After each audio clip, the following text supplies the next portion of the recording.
embrace the differences between you two, because that's also good for the kids to see when two parents are completely different or have two different views and they still can come together through their values, through the love for them. That is such a valuable lesson to teach your kids. Okay.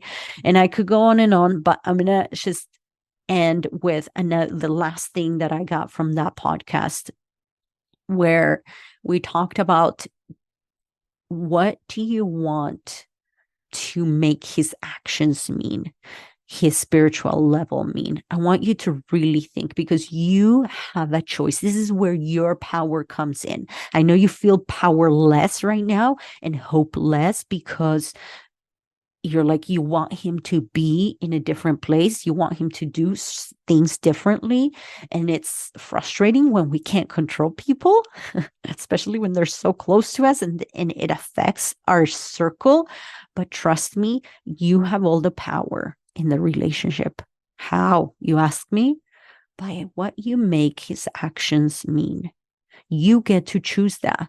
And when you choose what you make those actions mean, when you decide to make them mean something that feels better, something that leads to love and connection instead of disconnect and frustration and hatred and more frustration, when you choose to think, oh, that's his path, and I respect his path, and I will love him no matter where he's at.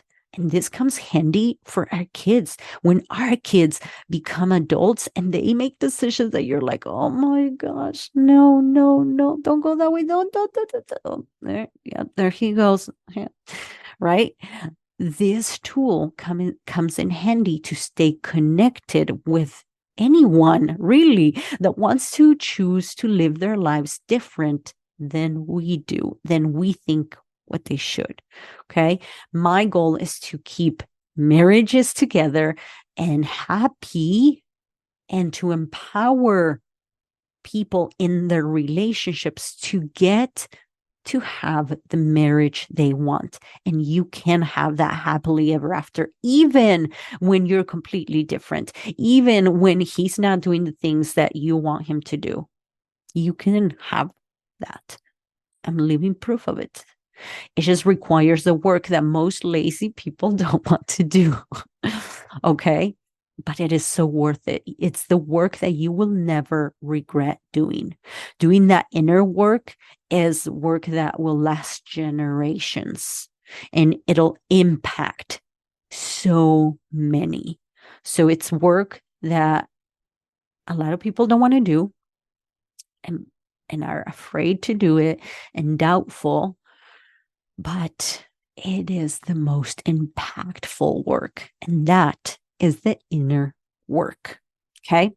So the next episode is episode 95, and that is with Teresa Dutoit. That's the next episode that was highly downloaded. And it's 7 ways to deep dive into yourself. This is ways to love yourself even more. And I love talking to Teresa. Her energy is so beautiful. So I would really encourage you to go back and listen to that episode, because she's amazing. But in case you don't want to and you want to just keep listening, let me give you the 7 steps to loving yourself more. And this is amazing for boosting your self-esteem, increasing your assertiveness, your self-confidence, and self-love in ways that you've never heard before. Okay. So one thing that she said that really stood out is like, everything that happens from the last trimester to age 7 as children is what determines how we will act as adults. So if we are suffering from self-confidence and lack of self-love, Usually it's because of things that happen around that age or during childhood. So that when she said that, I was like, oh my gosh, yeah, no wonder. I've been healing my inner child for years now. And part of the majority of the work that I do with my clients is inner child healing, because that's where all the work needs to be done in order for us to start stepping into adulthood, emotional adulthood, right? So the first thing that she mentioned was mirror work. And I learned mirror work from Louise Hay and from one of my mentors. And I have loved it. It has really helped me to see myself different. And I have my clients do this. And mirror work is anything from every time you walk through them, like past a mirror, giving yourself a compliment. What would you like someone else to tell you? Oh, you look hot. Oh, you look amazing. Oh, you look beautiful. I love your outfit. Oh, I love your makeup. What would you want others to tell you? I want you to do that for yourself. It could be that. It could be right before you get in the shower, just noticing every part of your body and thanking your body. It could be that. It could be what she teaches, what Teresa teaches in this episode, to get really, really close to the mirror and look up and look at and focus on your pupils and really hear what your soul, what your spirit has to say to you. And at first, it'll be uncomfortable if you've never done this before. And any type of mirror work, it'll be uncomfortable. You'll want to run away. You'll want to be like, no, I don't believe it. You'll think of the negative, right? But I want you to stay with it and keep practicing, because the more you do it, the more you'll start seeing yourself, how your spirit really is, how God sees you. You'll start seeing how really beautiful you are. You'll start embracing every part of you, all the stretch marks, the cellulites, the bumps and lumps, right? You'll start appreciating every muscle of your body. You'll start appreciating every little detail in your face, in your hair, your gray hairs, right? You'll start appreciating things that you didn't before. Mirror work, amazing for self-esteem, as a self-esteem booster. The next one is really look at yourself and appreciate your body. Start like by taking a deep breath and thanking your lungs for giving you air, for breathing without you even saying anything. Thank your stomach, right? Like, just start going through every part of your body and really thanking every part of your body for doing the job it has been taught to do without you even saying anything. And tell it, I love you. Hug yourself and say, I love you. And one thing that she taught is to rub your hands together, just to create that, to feel that energy. And then like just hug yourself and feel your own love for yourself. Breath work for me has really helped me work with my body instead of against it. My entire life, I grew up with my mom overworking herself, people pleasing to the extremes, and working hours and hours to please people and never please herself. And that's the role model I had. I had like work at 110%, right? That's all that's acceptable. So for me, it was retraining my body, retraining myself to work with my body instead of hating it, instead of resenting it for slowing me down. Actually appreciate it and love it and listen. And I'm still working on it.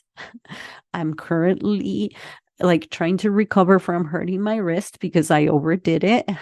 I've been trying to work on my muscle ups at the gym, and I was so determined to get this move done that I kind of ignored like my wrist saying, stop, chill back, like step back. You need to cut back on so much of this. But I didn't, and now I'm just having to really pull back. And it's something that I'm always working on, listening to my body. If I feel sick, what do you need? What do you need me to do? Do you need me to rest? Okay. What do I need to eat? What do you need me to feel? You really connect and work with your body, because your body was meant to assist your spirit in this growth experience, in this life to evolve, right? The next one is rewrite your story. What is the story that you're telling yourself right now, where you are the victim? And so many women come to me where they're the victims. Their exes is the bad guy, their current husband is the bad guy, their current boyfriend is the bad guy, or their mom or dad are the bad guys, and they are the victims. Rewrite the story where you are the winner, the co-creator of your life. Rewrite that story. But first you have to write down what you currently are telling yourself. And then I want you to rewrite it in a positive light, as if you were the winner of this story. What did you learn?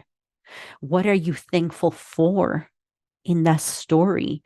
What do you want to, what did you gain? What characteristics did this person teach you? What lessons did this person teach you?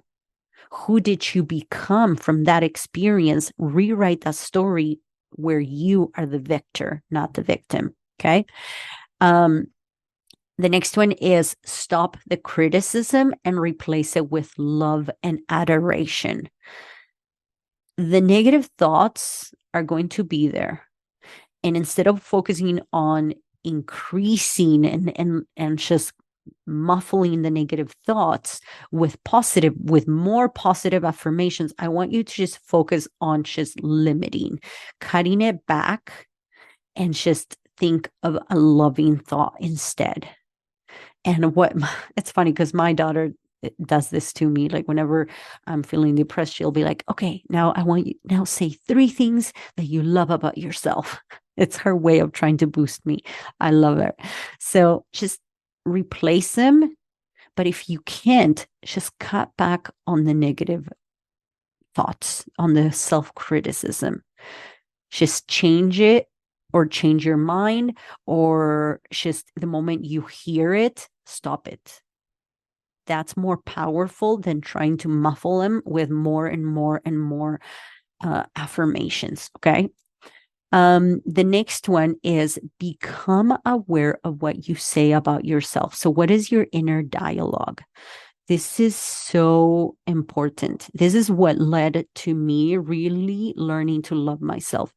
I realized that I was bullying myself to success. I realized that I was so hard on myself. I was saying things that I would not even say to my daughter, or my best friend. So why would you talk to yourself that way? Why would you say, oh, that's so stupid. Oh, I never learn. I am so stubborn. Why would you talk like that to yourself? Would you say that to other people? No, you'd be like, no, you got this. You know, it's really that you're really strong, that you're determined. Rephrase the words that you're saying to yourself and watch it.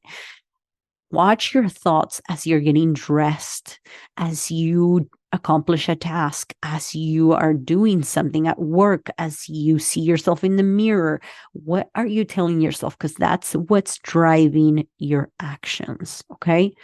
And then our emotions are connected to every part of our body.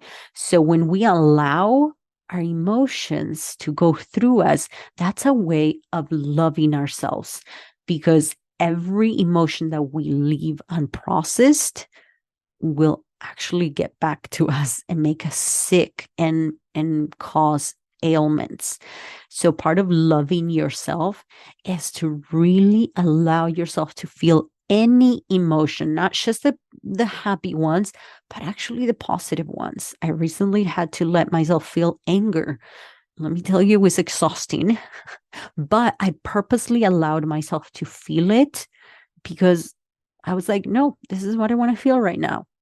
And I owned it. And I was like, yeah, I'm going to feel angry and frustrated. And then when I was ready to let go, I was like, okay, I'm letting go. That's it. I'm done. I'm done feeling this emotion. I'm sick of it. But allow yourself to feel any emotion. And you can go back to my last episode with Sarah Plowman, where she talks about